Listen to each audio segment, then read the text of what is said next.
is talking about like the webinar itself as a lead generation tool or a lead nurturing tool for your existing contacts.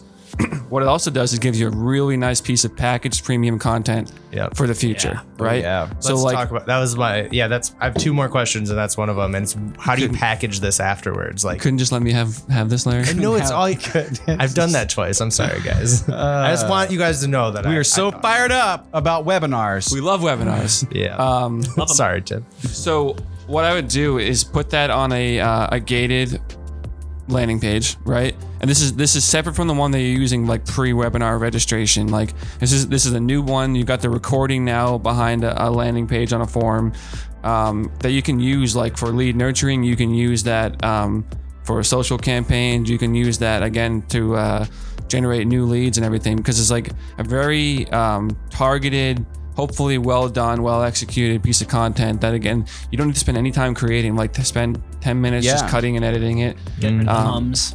Yeah, that kind of stuff. And even not I wouldn't go crazy with that. Yeah. I'd say start easy. Throw that webinar as is on a page, and maybe start building up a library of like on-demand webinars. Yeah.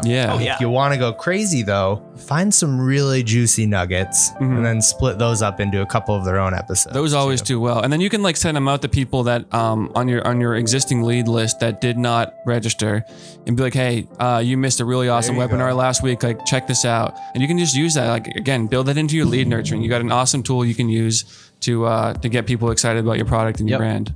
Yeah, why not say too, we're sorry you couldn't make it. The offer is still eligible for 22 hours, 24 hours if you want to sign up.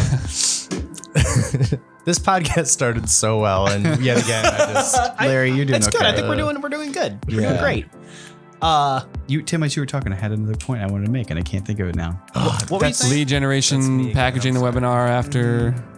Oh, I know what I was going to say. I was going to say if you're debating whether or not to do a webinar, I would argue to not just do one. Don't base your evaluation of whether or not this was effective on just one. Like, find a reason to do like a series of 3 or 4 or 5 and just say like, this is the summer series. And so we're do one a month for 3 months or something. And give yourself that, so you can go back and look, maybe when all 3 of those are done, for the last one's done, maybe a month, you go back and look at the performance overall and be like, what did we actually generate out of these 3 webinars? If you generate a handful of good opportunities, they're probably worth it. And doing like serial content might be a really good opportunity, especially moving forward with like, if you're doing seasonally, every season could have its own topic. Absolutely. I'd say that it's for everything though. If you start doing video content for your work or for your business, don't just do one, do a couple. If you're doing a podcast, do a couple before you quit. I mean, we were getting 2 listens on this until now we have 3 million. No, just kidding. 3 listens. But we're doing a lot better.